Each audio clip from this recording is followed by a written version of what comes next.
A daycare is a daycare for the children who accompany their mothers in prison, and the law allows us as the children who are 4 years and below. Wakati hakuna daycare, changamoto ile wanapitia kwa hiyo ward wenye wanaishi, kuna wamama wengi wametoka sehemu mbalimbali. Kuna mama wengine hawana nidhamu kwa hiyo nyumba yenye wanaishi.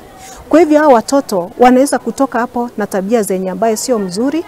That's why tunaomba wawe separated kwa daycare, ndio mtoto akitoka kwa prison asitoke na tabia ile amesoma pale kwa prison. Young children are given the primary education, okay? So with the support that I'm expecting, I believe by the end of the year, this particular structure will be complete. When it comes to putting furniture and all other accessories, I want to believe that development partners will be there to jack and to back me up. Because this is not just for an individual. It is something that is going to serve anybody or children of whoever.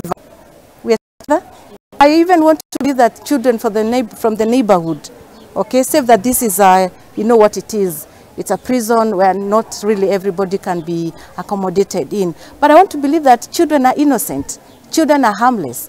If they are allowed to come through the gate, they still can get their education here, the basic education. So it is something that I believe will be able to serve one to many. That is so that in the near future we'll have those good leaders. Because as I believe, like myself, I'm living on borrowed time. This is time for the children. This is the time for the youth. This is the time for those who are growing. And it is us to make sure that they grow up as people who will be able to be good leaders for tomorrow.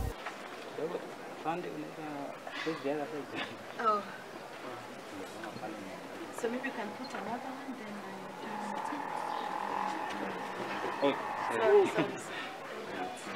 Niguo